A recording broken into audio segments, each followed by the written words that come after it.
or flags in chambers during any council meeting without the prior approval of the speaker, unless such signs are germane to a topic that the member is recognized to discuss. Any signs affixed to the desks will be removed by the sergeant at arms. Displaying unauthorized signs intended to convey messages constituents debate without recognition from the presiding officer and is a disturbance when other members are speaking. When such signs are not germane to the question before the council, they disrupt the order of the meetings. Further affixing signs to the desk constitutes defacement of the chamber.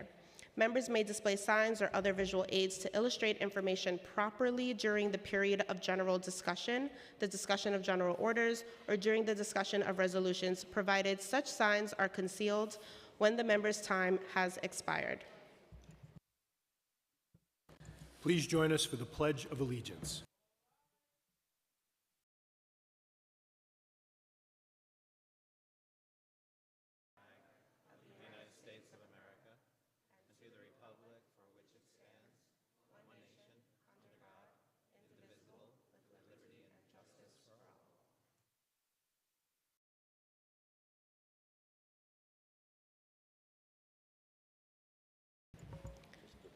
Roll call. Abreu. Here. Ariola. Present. Aviles. Presente. Ayala. Banks. Present. Botcher. Present. Brannan. Brewer. Brooks Powers. Present. Caban. Present. Carr. Present. De La Rosa. Here. Dinowitz. Here. Felice.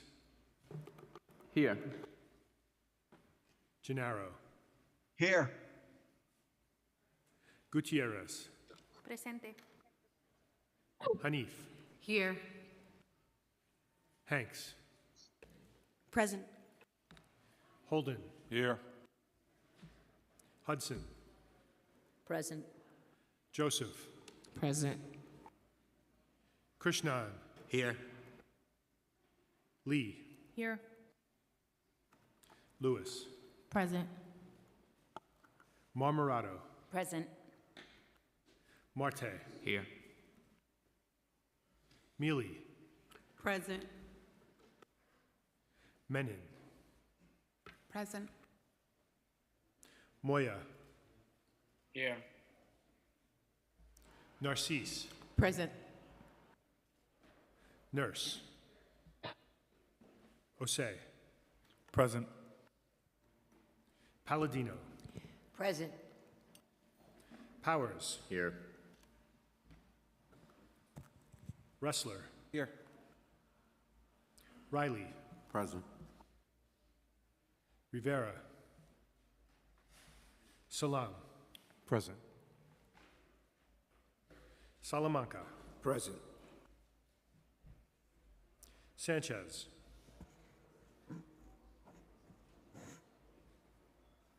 Present. Thank you. Shulman. Here. Stevens.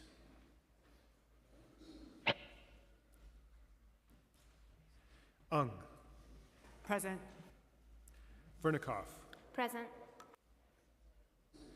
Williams. I'm here. Juan. Present. Yeager. Here. Zhuang. Here. Borelli. Present. Farias. Present. Speaker Adams. Present.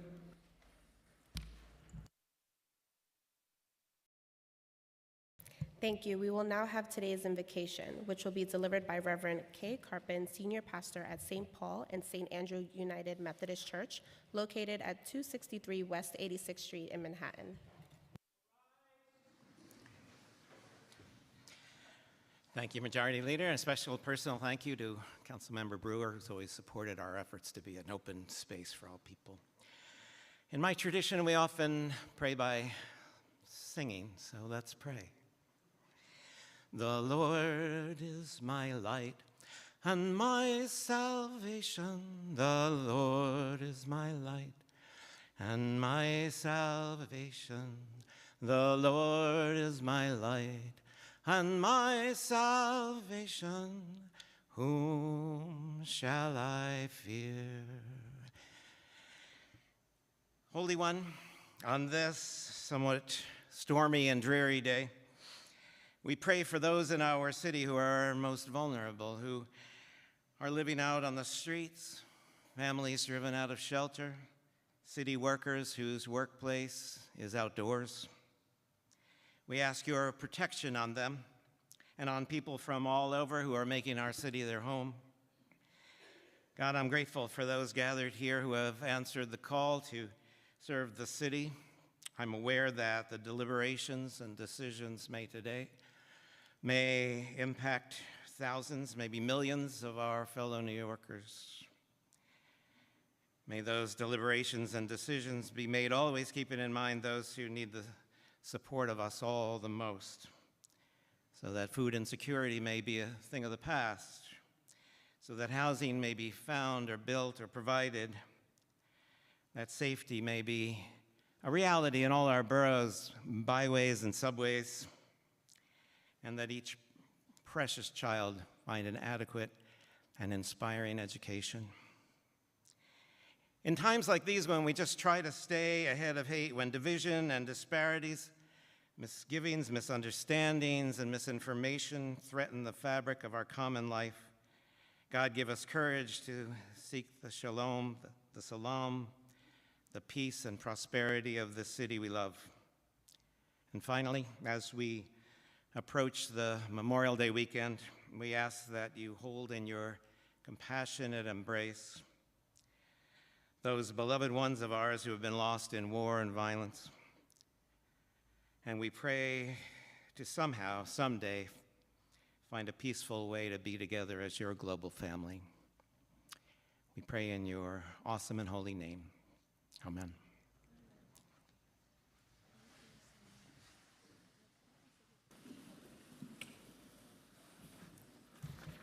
Thank you. I would now like to ask Councilmember Gail Brewer to spread the invocation on the record. Thank you. Reverend Carpin is the senior pastor, as you said, of St. Paul and St. Andrew, and has served this progressive congregation. He is a member of Community Board 7, and he ordained ministry in the board of directors of the West Side Campaign Against Hunger, this amazing anti-hunger program. There for many years. It is not only feeding hundreds and hundreds and hundreds of people every day, but also has social workers with computers for access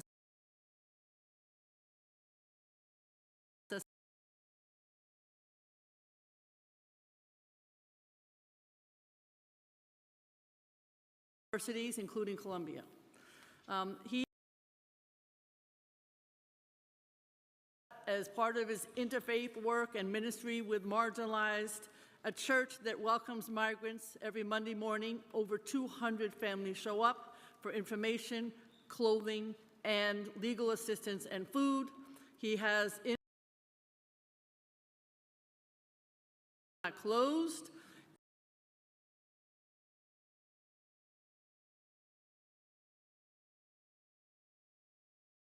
In the building. So he's an interfaith leader, a community partner, and my friend. Thank you, Reverend Carpin, for being here today, and I make a motion for unanimous consent to spread the invocation in full upon the record.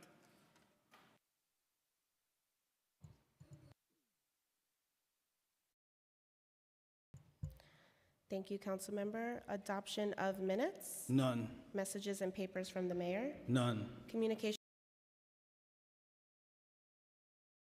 Considered M50 budget modification. Finance. Petitions and communications? None. Land use call-ups? M51. Thank you. I now ask that the clerk take a roll call vote on all of today's land use call-ups. Abreu. Aye. Ariola. Aye.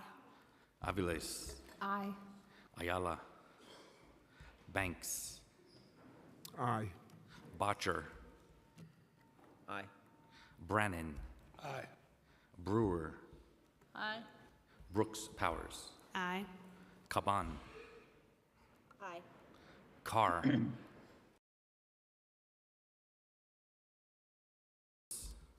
Aye. Sorry, Clerk, I'd like to pause the roll. Councilmember Vernikov, your sign is out of order and your Rule 9.120, if you wish to display a sign that is not germane to a question before the council, you must wait until the period for general discussion.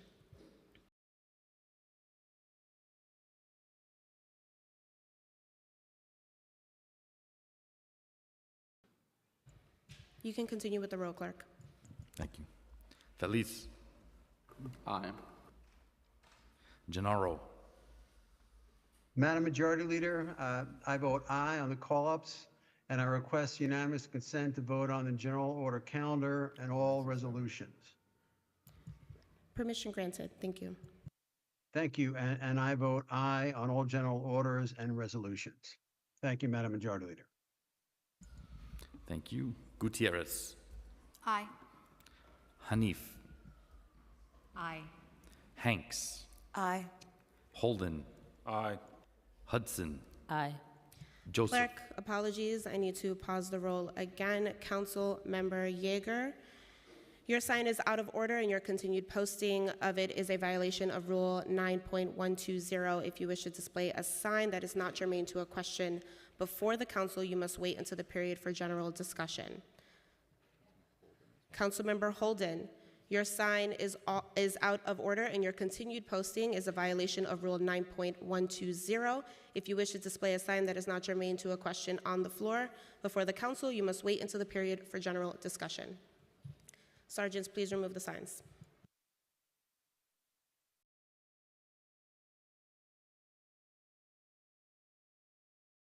Clerk, you can continue the roll.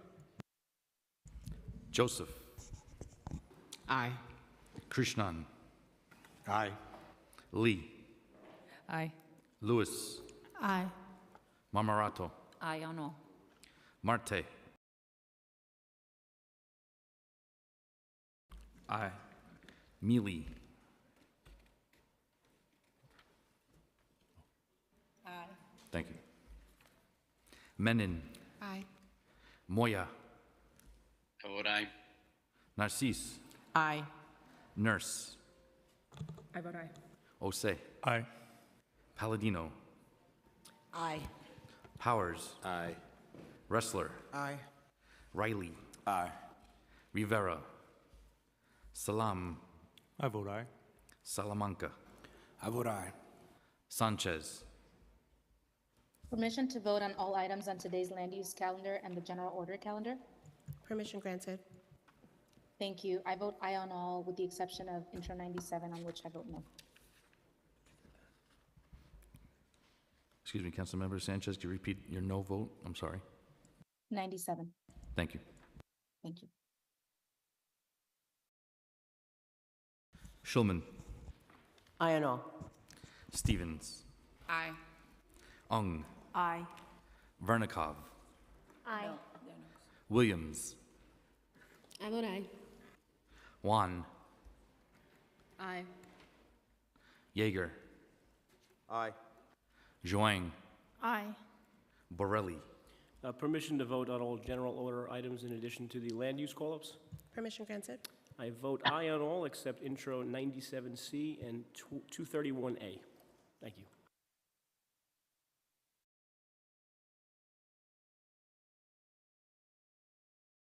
Councilmember Mealy.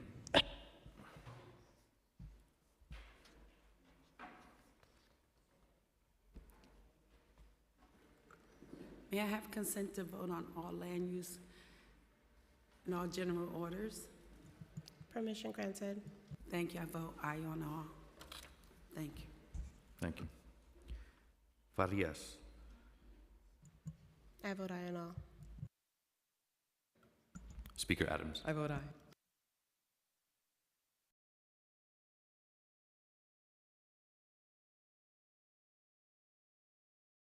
Today's land use call-ups are adopted by a vote of 49 in the affirmative and 0 in the negative. We will now have communication from Speaker Adrian Adams. Thank you, Majority Leader, and good afternoon, everyone. Yesterday was the final day of our executive budget hearings for fiscal year 2025. I want to thank all council members and staff for their hard work throughout this budget process thus far. A special thanks to Finance Chair Justin Brannan for his leadership and our entire Finance Division for their commitment throughout these weeks of hearings. To the members of the public who offered testimony, thank you for your engagement and your sharing your voice throughout this process. To deliver for our communities and the people who call home, the budget must fund the services that support New Yorkers and our city. We need to get back to the basics of what makes our city work for families and communities and not take away or deny resources from 3K and early education, cultural institutions, affordable housing, libraries, schools, parks, mental health care, programs that reduce recidivism and provide safety, senior services, and other essential services. The Council's preliminary budget response put forward a plan for smart investments that meet our current needs and lay the foundation for our future. While the Mayor's executive budget took some steps to reverse a fraction of the administration's cuts, it left far too many cuts in place and inadvertently funded vital programs. This must be addressed in the adopted budget. This week, the Council unveiled our latest economic and tax forecast, which shows consistent revenue projections that continue to outpace OMB's by $1.1 billion for fiscal years 2024 and 2025. The updated forecast provides clarity that the city can, in fact, restore cuts to protect essential services and invest in the needs of New Yorkers. We cannot withhold the programs and services that New Yorkers need when the resources exist to avoid that outcome. The City Council will continue to represent the needs and voices of our constituents at the negotiating table, working to ensure our communities receive the investments they deserve. May 19th was the birthday of Malcolm X, a revolutionary civil rights leader who fought to advance the rights and equity of our communities. Saturday is Guyana's Independence Day. I'm proud that my district, the Great 28, is home to a vibrant Guyanese community. If you haven't been to Little Guyana yet, I encourage you to visit, try some of our local cuisine, and celebrate Guyana's Independence Day. This week is National EMS Week, when we celebrate our frontline emergency response workers and the impact work they do every day to help keep us healthy and safe. And I want to personally thank all of our EMS workers for their dedication to our communities, including my own daughter, Aliyah, who proudly serves our city as an FDNY paramedic. May 28th is Menstrual Hygiene Day, during which we raise public awareness about the challenges to accessing menstrual products and period-friendly facilities to end the stigma around menstruation. On Monday, we will observe Memorial Day to honor and commemorate service members who paid the ultimate sacrifice in service to our country. Our city is grateful for their commitment, dedication, and sacrifice. My own father, father-in-law, and husband all served in the Air Force, and I know many of you have loved ones who served our country. So Memorial Day is very important to me, my family, many of your families, and other New Yorkers as well. I hope everyone has a meaningful Memorial Day.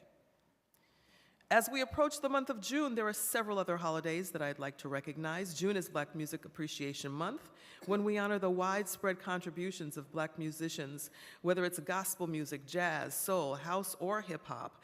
Black musicians have created entire cultures and industries celebrated throughout the world. June is also Caribbean American Heritage Month, when we celebrate our Caribbean American communities for their many contributions to our city and country. And throughout June, we will be observing Gun Violence Awareness Month to acknowledge the crisis of gun violence. As a council, we are committed to making our city safer and bringing an end to gun violence. And June is Pride Month. This council is always committed to uplifting and supporting LGBTQIA+ New Yorkers. Happy Pride. Tonight, the council will be hosting our first annual Montenegrin Independence Day celebration right here in Chambers. And on May 30th, the Council will host its annual African Day celebration. And on June 3rd, we will have our annual LGBTQIA+ Pride celebration here at City Hall. We hope you can join us for these upcoming Council events.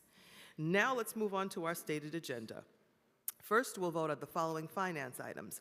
Resolution 412, sponsored by Councilmember Sandy Nurse, will set the date, place, and time for a public hearing on legislation to establish the Cypress Hills Fulton Business Improvement District.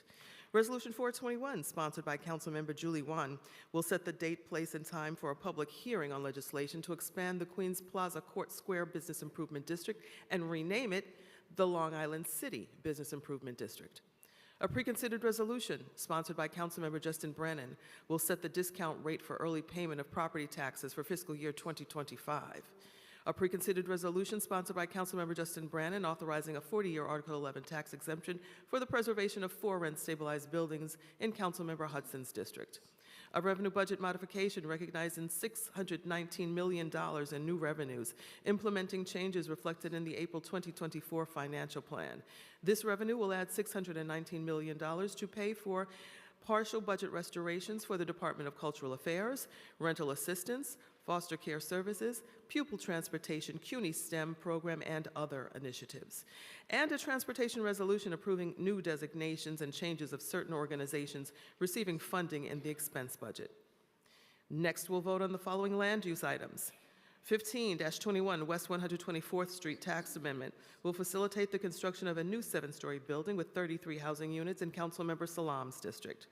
Sunnyside Barnett, an Article 11 tax exemption to facilitate the construction of a new 7-story mixed-use, 100% affordable housing building with 185 units and community facility space in Councilmember Wan's district. Today, we're also voting on several homeroom resolutions. SLR 1 will increase the fine for tractor-trailer combinations that park on residential streets overnight. SLR 2 will amend the general municipal law in relation to disabilities of deputy sheriffs in certain cities. SLR 3 will amend the general municipal law in relation to disabilities of deputy sheriff members of a retirement system in certain cities. SLR 4 will amend the retirement and Social Security law to permit certain 25-year retirement program dispatcher members to file elections not to participate.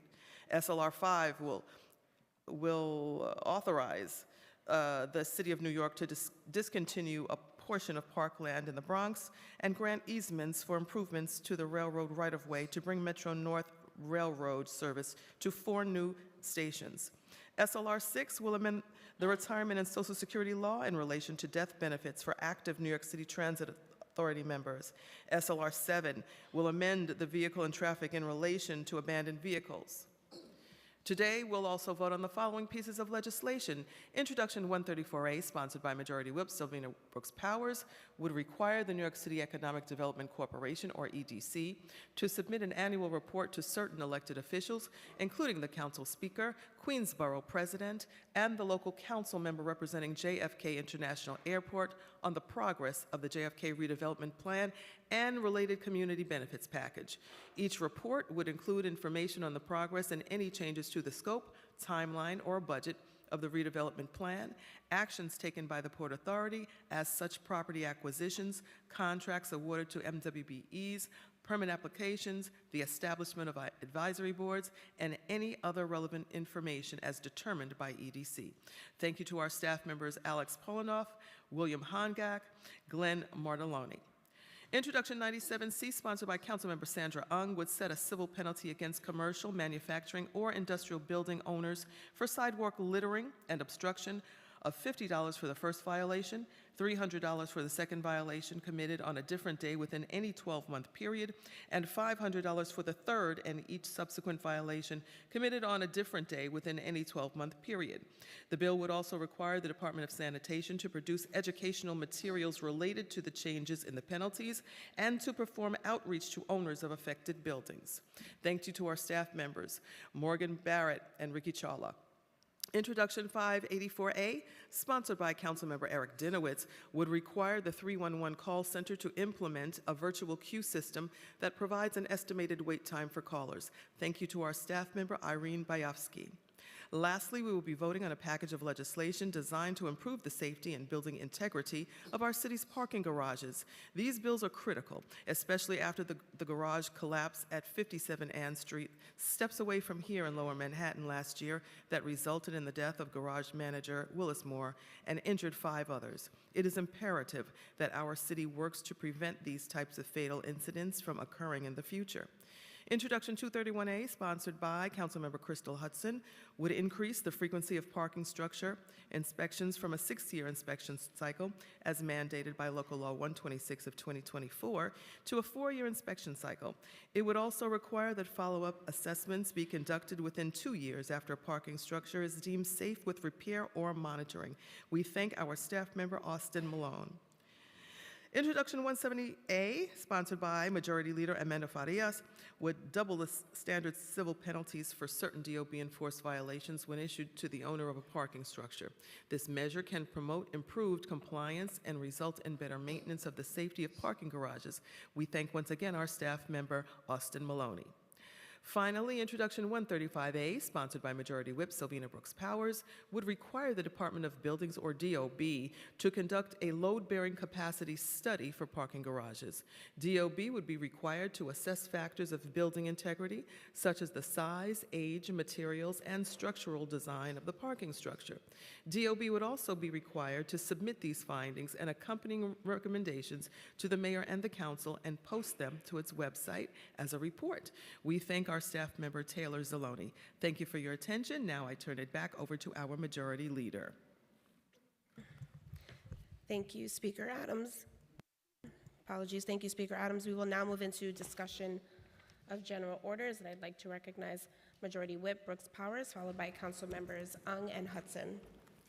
Thank you. Today I'm pleased we will be voting on 2 important bills. First, Intro 134A, a bill that would require the New York City Economic Development Corporation to submit an annual report to the council, the Queensborough President's Office, and the council member in which JFK International Airport sits in, which is District 31, on the progress of the JFK redevelopment program and the relevant community benefits package. The goal of this bill is to keep the council and public informed about the project for as long as it continues. I must say that I've been dismayed by the lack of true transparency by the Port Authority through its failure to appear before this City Council, as well as the New York State Senate. Refusing to appear before any legislative body is a dangerous posture to take as an agency. Currently, the Port Authority determines when meetings occur, what agenda will be included, and has not always been consistent with submitting timely reports to EDC as set out in its lease. In the spirit of transparency, it is important the City of New York ensures the components within the lease is fulfilled and members of the Southeast Queens communities truly benefit from this development. Another bill we will vote on is Intro 135A, which requires the New York City Department of Buildings to conduct structural load-bearing capacity study of parking garages throughout New York City. The DOB would be required to assess factors like the size, age, material, and structural design of parking structures and come up with recommendations based on their findings. I want to extend my thanks to Speaker Adams, Majority Leader Farias, and Chair Parina Sanchez for support and their work in ushering these 2 very important bills through. With that, I ask my colleagues to vote aye on both. Thank you. I'd like to recognize Councilmember Ung, followed by Hudson. Thank you, Speaker, Majority Leader, and my esteemed colleagues for giving me the opportunity to speak on behalf of Intro 97. This legislation is an important step toward ensuring our city remains clean and vibrant for all who live, work, and visit here. The primary objective of Intro 97 is clear: to address the persistent issue of litter and debris in front of commercial, manufacturing, and industrial businesses by increasing the fines for the chronic violators of our city's sanitation laws.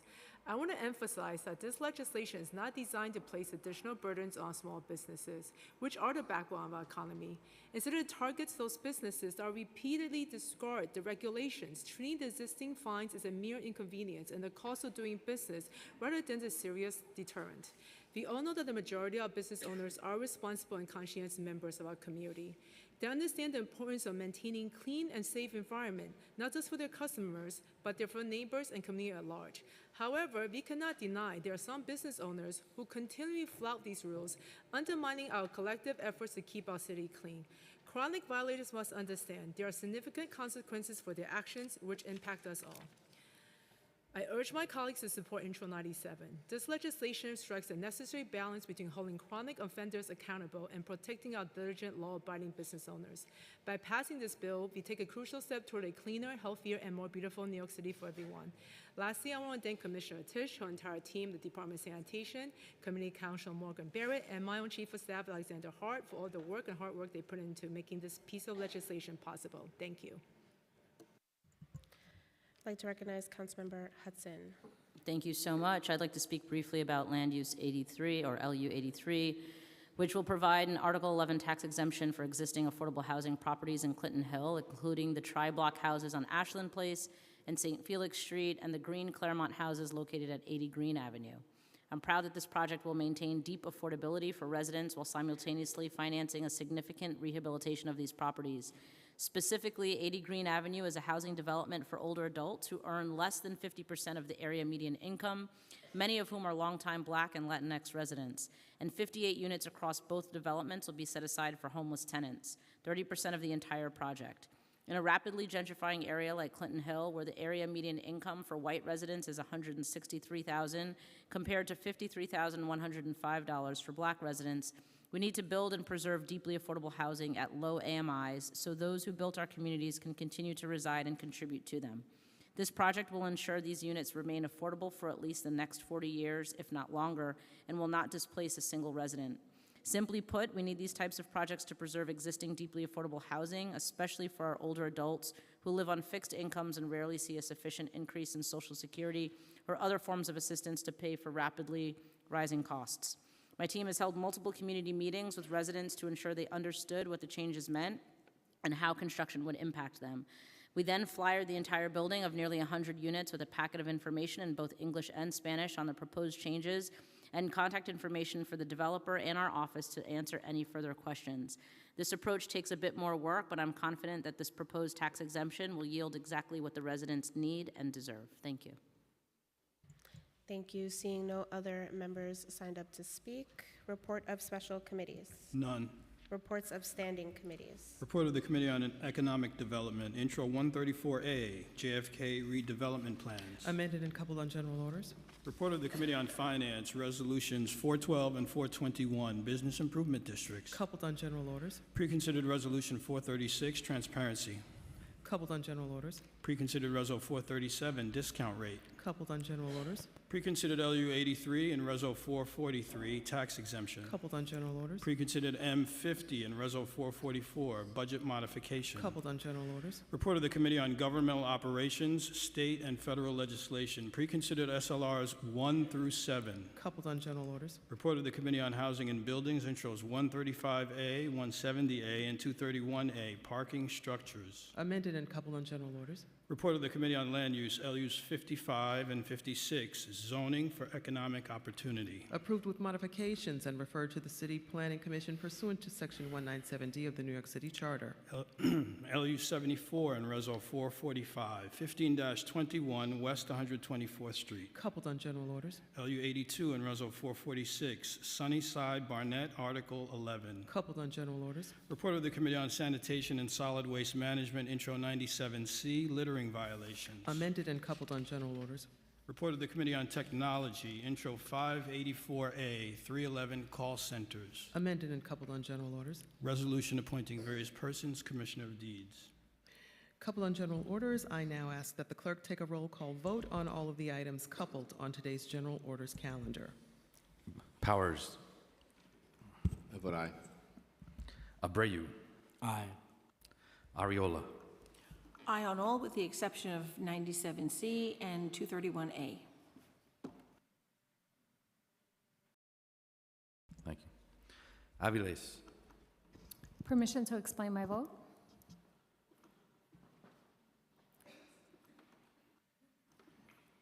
Sorry, permission granted. For nearly 3 years, I have struggled to get this administration to hear the cries of my community as we choke more and more on last-mile facilities. Our environmental justice advocates have been at this much longer, recognizing the rapid proliferation of these facilities during the pandemic years as e-commerce swelled to unprecedented levels. With the support of my colleagues, 29 of whom signed on to our letter to DCP last month demanding action on last mile, we have a written commitment from the Deputy Mayor to develop tools to control both the traffic and the pollution caused by last mile facilities. A commitment to create and implement a special permit for these facilities in Black and brown working class communities like the one I represent.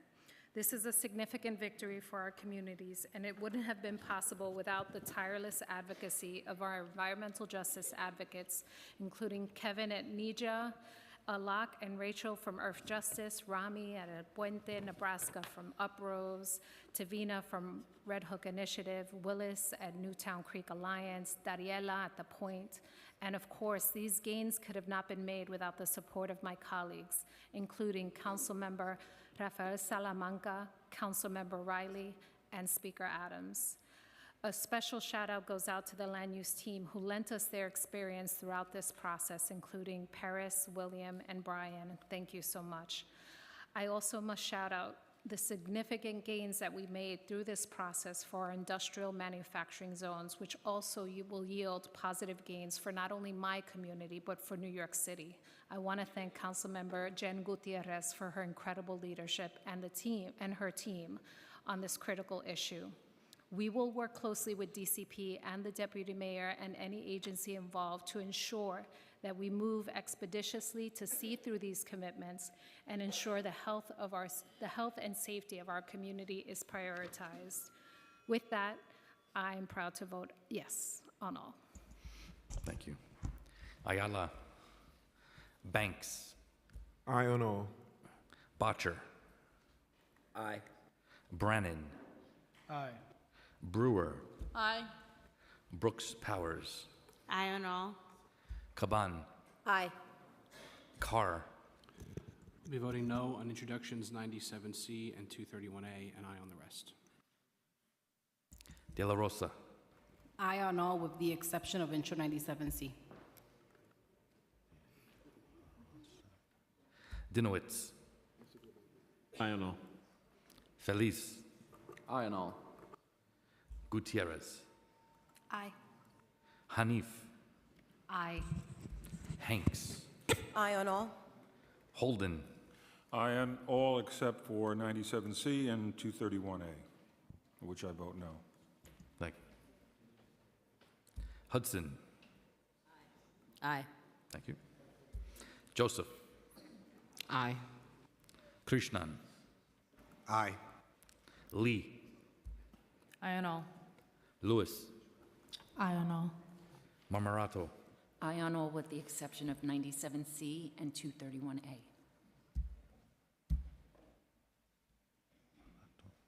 Thank you. Marte. Aye. Menon. Aye. Moya. I vote aye. Thank you. Narcisse. Permission to explain my vote? Permission granted. Thank you, Madam Chair. I'm voting yes on Intro 97C. However, I want to put on record my concern about the potential inequitable enforcement of this law.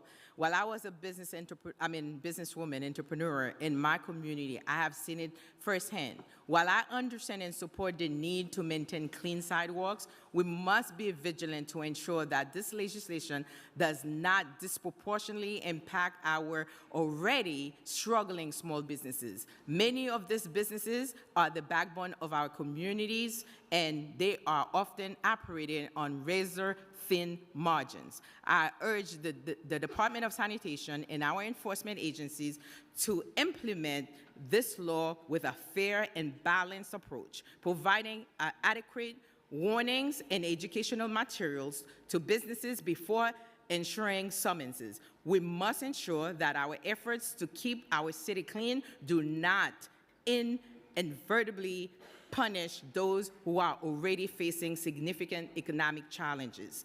In voting yes, I remain committed to working with my colleagues to monitor the impact of this law and to advocate for any necessary adjustment to protect our small businesses while maintaining clean streets. Thank you so much, and I vote aye for all. Thank you. Nurse. I vote aye. Osei. I vote aye. Palladino. I'd like permission to explain my vote, please. Permission granted. Okay. On 97C, I voted in favor of 97C. And to my colleague's point, I don't think the fines are strict enough. I think our neighborhoods are being abused, and the store owners are certainly taking a leeway, a great amount of leeway, with what they're allowed to get away with. It's time to pay up. You either take care of the property that's in front of your stores and wash your windows, or face a $50 fine. I mean, honestly, what is that going to do? I don't think the fines are high enough, and I vote yay on 97C, and I vote no on 231A and aye on all the rest. Wrestler. Okay. I'm aye on all, and congrats to Councilmember Ung. Riley. Aye. Rivera. Salam. Vote aye on all. Salamanca. Aye on all. Schulman. Aye on all. Stevens. Aye. Ung. Aye on all. Vernikov. Aye on all except no on 97C and 231A. Thank you. Williams. I vote aye on all, and just wanted to state for the record that shortly I will not have to say this, that I'm a student at CUNY. Thanks. I vote aye on all. Thank you. Juan. Aye on all. Yeager.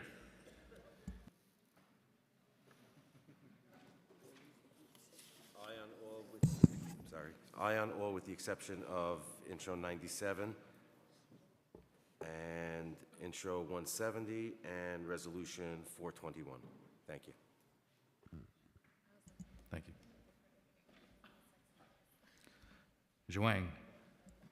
Aye on all except 231A.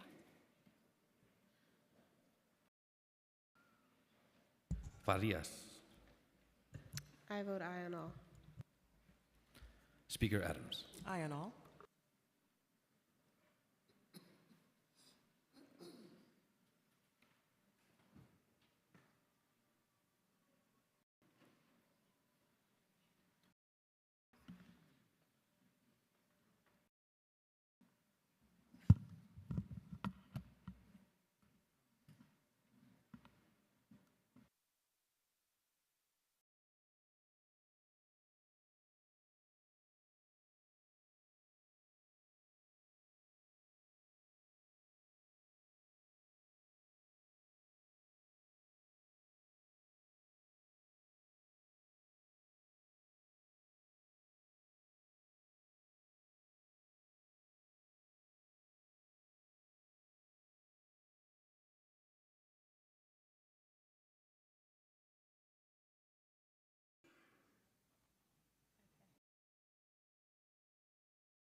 All items on today's general order calendar are adopted by a vote of 49 in the affirmative, 0 in the negative, and 0 abstentions, with the exception of intro 97C, which was adopted by a vote of 40 in the affirmative, 9 in the negative, and 0 abstentions, and intro 231A, which was adopted by 41 in the affirmative, 8 in the negative, and 0 abstentions, and intro 170A, which was adopted by 48 in the affirmative, 1 in the negative, and 0 abstentions, and Reso 421, which was adopted by 48 in the affirmative and 1 negative and 0 abstentions.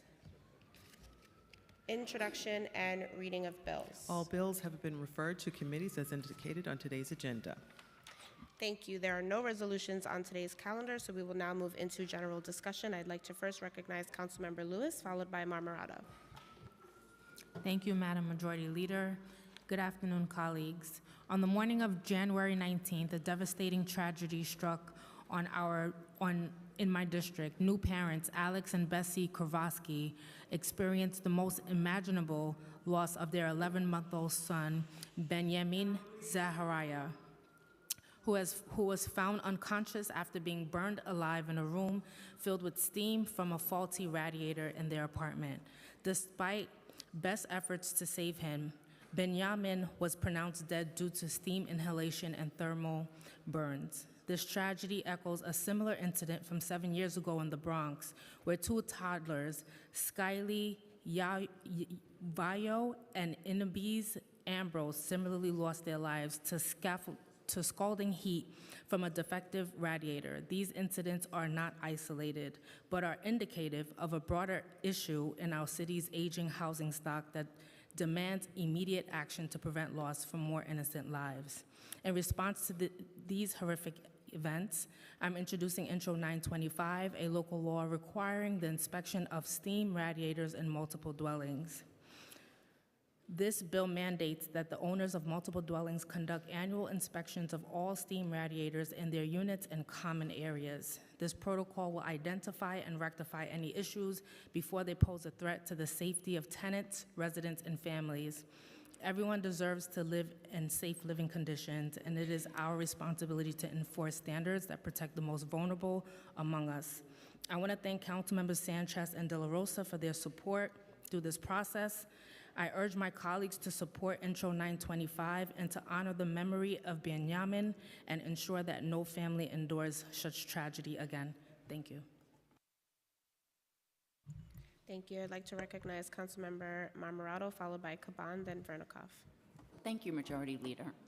So it's an honor to introduce not only my first resolution, but one that holds a profound significance for the men and the women and family members of my district. Today, I am presenting a resolution to designate March 29th as Vietnam Veterans Day in New York City. This was inspired by a heartfelt conversation I had with one of my constituents, Oscar Ruiz, during a veterans breakfast in our community. Tearfully, Oscar expressed that the Vietnam veterans did not receive the welcome and recognition they deserved upon returning home. I would also like to acknowledge my uncle Angel Ramirez and his best friend Michael Camperlingo, who also served in the Vietnam War. I miss you both, guys. Hope you're having a blast up there. Designating March 29th as Vietnam Veterans Day is a small but meaningful step in honoring their service and sacrifice. It's a day for all New Yorkers to remember and appreciate the courage and dedication of these veterans. I kindly request my colleagues to sign on to this resolution and eventually vote yes. I would like to acknowledge Regina Paul, who helped me craft this resolution. She helped make this an honorable process and an easy one. Thank you, Regina. I would also like to thank my Chief of Staff, April Cardena, for her support and dedication to me and the job. My District 13 staff, thanks for everything you do and keep up the great work. Thank you. I'd like to recognize Councilmember Caban, followed by Vernikov, then Juan. Thank you. Like Councilmember Lewis, I would like to talk about Benjamin. On January 19th, 2024, as we heard, he passed away from a room that filled up to 212 degrees of steam. A malfunctioning steam radiator inside of his apartment wasn't repaired properly, despite multiple complaints, and as a result, it led to his tragic death just 20 days before his first birthday party. Steam radiators need to be inspected, a minimum of 1 time per year. There needs to be a good enforcement mechanism, and his parents are here today because they don't want any parent to go through what they are. He is the 3rd baby to die, and regular inspections wouldn't just protect children, it would protect seniors, it would protect people with limited mobility, it would protect people with sleep apnea. So I just want to say thank you to Councilmember Lewis for introducing a bill to address this issue and save lives, and thank you to Benjamin's parents. Like I've said before, may his memory be a blessing, and thank you for your advocacy in a really, really difficult time. I also want to move into talking about legislation I'm reintroducing, the Secure Jobs Act, invite my colleagues to sponsor. I want you to think about what it means to be fired for any reason or no reason at all, with no warning, no explanation, no recourse. It means taking it all away at a moment's notice, the ability to make rent, car payments, to afford medicine, food, childcare, and so much more. And guess what? This isn't some worst-case scenario outlier horror story. It is the norm here in New York City. Most working New Yorkers are forced to live under the constant threat of arbitrary or unjust firings with no recourse.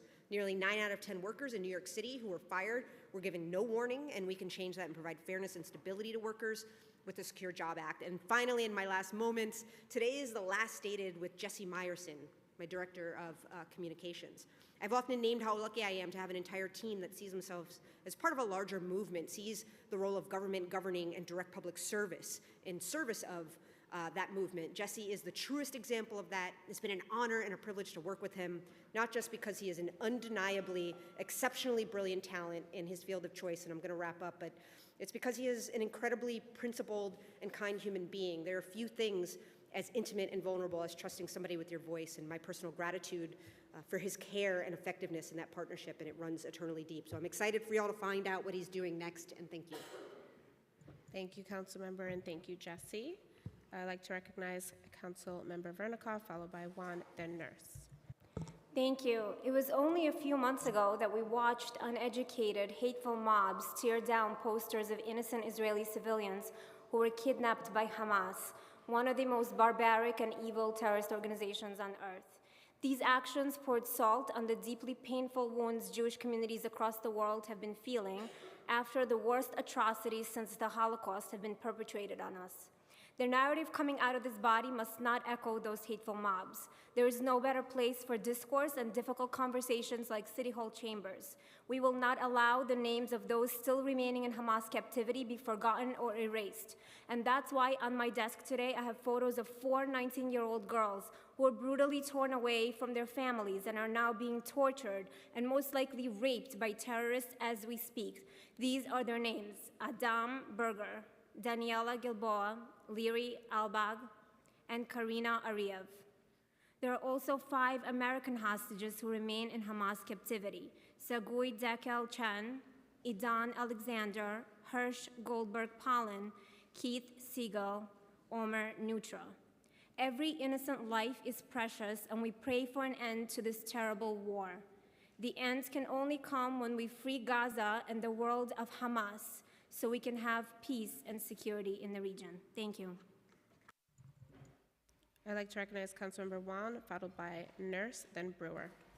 Thank you so much, Majority Leader Farias. Today, I am pleased to introduce Intro 935, along with Councilmember Brewers and Hanif. This bill would require the distribution of a voluntary survey to individuals and families leaving the shelters and migrant reticketing centers. The survey will collect information on the immediate destinations of individuals leaving our city shelters or leaving the city entirely. Over 120,000 people are living in the City of New York shelters, including at least 10,000 in my own district. The mayor's office estimates that half of asylum seekers who have come through the city's shelter system have left for alternative accommodations. Yet we do not know where people are going. We do not know if people are leaving shelters or just end up living on the streets. We have also heard from school principals that students are simply going missing from the school system, and we have no information about their current circumstances. Intro 935 would require the city to collect this data to ensure people that leave shelter are not disappearing into thin air with nowhere to go, but are entering stable housing and stable schools. So please, I urge my colleagues to sign on to Intro 935. Thank you. Now I'd like to recognize Councilmember Nurse, followed by Brewer, then De La Rosa. Thank you, Majority Leader. With the summer around the corner, it's important to highlight one of the biggest climate impacts in New York City, which is extreme heat.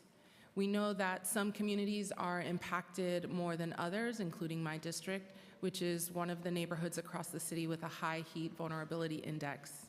We need to be more proactive and aggressive with heat preparedness, more equitable investments in parks and our city forests, and more innovative with strategies to mitigate urban heat island effect in the communities that need it most. Today, I, along with Councilmember Brooks Powers, introduced a bill that would require the Department of Transportation to conduct a pilot project on the use of cool pavement on city streets. pavement and pavement coatings designed to keep area temperatures cooler than traditional asphalt and thus combat the urban heat island effect. This should not be an extremely costly program, and other cities are already exploring these strategies. New York City should not be so far behind on tackling the urgent issues of extreme heat. I invite you all to co-sponsor this legislation, and I'm happy to discuss it with you. Thank you. Recognizing Councilmember Brewer, followed by De La Rosa, then Ressler. Thank you very much. I'm bringing Resolution 438 to your attention. It calls on the City Council to recognize Landing Day every September to commemorate the 23 Sephardic Jews who arrived in 1654, having been preceded by 3 Ashkenazi Jews who together founded the first Jewish community in North America. That week of September 7th, 1654, right before Rosh Hashanah, these 23 landed near the southern tip of the Dutch colony, right near the now Staten Island terminal. And of course, 370 years later, New York is home to many wonderful Jewish community members, more than any other place in the world. And I want to say that every year we have gathered at Peter Minute Plaza, which has a dedicated monument that was put there in 1955. We will continue to do that. So this is a really important resolution. It comes during Jewish American Heritage Month, celebrated each May to recognize the contribution of Jews to American life and culture, and I hope you sign on. Thank you very much. Recognizing Councilmember De La Rosa, followed by Ressler, then Yeager. Thank you, Madam Majority Leader. Today, I want to send my deepest condolences to the family of Shirley Rodriguez, who on Monday morning was brutally murdered by her ex-boyfriend as she walked to work. As we sit here in this chamber, in this moment, my community is gathering to remember Shirley's life. Shirley was 29 years old, a life taken way too soon. Her death leaves us feeling helpless as we recommit to ensuring that we eradicate intimate partner violence across our city. I also want to take the moment to send my prayers and my condolences to her family and to all of our community that is mourning this loss in this moment. I want to take a minute to also speak about Intro 910, the Construction Justice Act, which requires the city stabilized housing developments to pay their workers a minimum combined wage package of at least $40 per hour. This is an important piece of legislation that will ensure that those who are building our world-renowned skyline can afford to live in our city and give our working-class families a chance to secure stable housing in a city with ever-growing housing costs and shortage. I want to thank Speaker Adams for her support and also thank our partners in organized labor, including Laborers Local 79, for partnering with us to introduce this bill, which will help build generational wealth and a new middle class. I'm encouraging colleagues who have not done so to please sign on. Thank you. Councilmember Ressler, followed by Yeager. Thanks so much, Majority Leader. I'd like to just take a moment to express my strong support for a piece of legislation introduced today by our Speaker, Intro 908, which would subject 21 appointees of the mayor to advice and consent of the council. This worthy and necessary legislation will be subject to a hearing that we're holding next Wednesday morning, and want to encourage my colleagues to come and express their support for this bill. This would ensure that the appointees of any mayor have broad support from the council and the public, and would ensure that those appointees work effectively with the council as the charter indeed mandates them to do. So I want to really thank the Speaker for her leadership on this issue. It is of utmost importance, and I think would be incredibly beneficial for effective governing of the City of New York. Thank you. Recognizing Councilmember Yeager. Thank you, Madam President. Last week, I came here to the Florida's Council and wore this on my jacket because a policy, not a rule of the council, never been a rule, a policy said that you can't put something on your desk. Today we found out also not on a laptop, but if you put it on your jacket, it's okay. You can wear it on your shirt, no problem. Nowhere in the rules of the council does it say that you can't have something up. Came to work here in 1994, 6 speakers. There's never been a time in this floor that a member couldn't have something on their desk displayed. Never. Right here, 4 desks down, there's a nice advertisement for Starbucks. Never been the case. When one is looking for an excuse, any excuse will do. On November 15th, I put a picture of Kfir on my desk here in this council. Nobody had a problem with it. In fact, I would like to hope that most people here would find that a 9-month-old being kidnapped and held by terrorists together with his 3-year-old brother and their parents is offensive. Nobody had a problem with it, I heard. Then all of a sudden, a policy backdoored into written rules. And I want to be clear.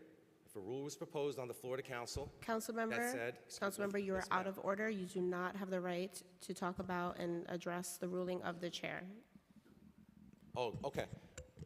Thank you. If a rule were to be proposed on this floor that were to say from henceforth, no displays in the council, I'd vote for it. No problem. But that's not what's happening here. There is no rule of this council that says that there cannot be signs, that there cannot be something displayed from a desk. You are still continuing to argue, Councilmember. You are still continuing to argue about the ruling of the chair. It stands.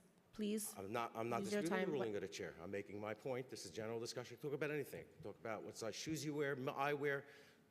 Talk about the size of You these cannot microphones. I can talk about these desks. We can talk about anything address we the want, as ruling long as of we're the not chair addressing each that other. stands in this You wanna chamber, in keep- this if you want body. to keep interrupting Would you me, like? had 23 seconds on the clock. I'm going to estimate how long I have Please left. wrap up with your 23 seconds. Thank you very much. Agam Berger, Daniela Gilboa, Liri Albag, Karina Ariev. Their faces have been all over TV and the internet. These are the pictures that are offended by the people who make the policies here. Not rules, policies. It's not a rule of the council. Thank you very much, Madam President.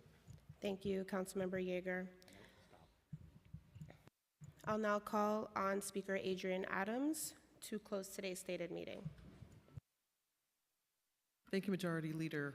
In reference to my colleagues' comments, just to be sure, rules were read and accepted by this body as they were read. The final authority does come down to the Speaker, be it the present Speaker or the former Speakers, and I submit that no one knows what transpired between conversations between my predecessors nor myself unless we were asked. Thank you very much. The stated meeting of May 23rd, 2024 is hereby adjourned.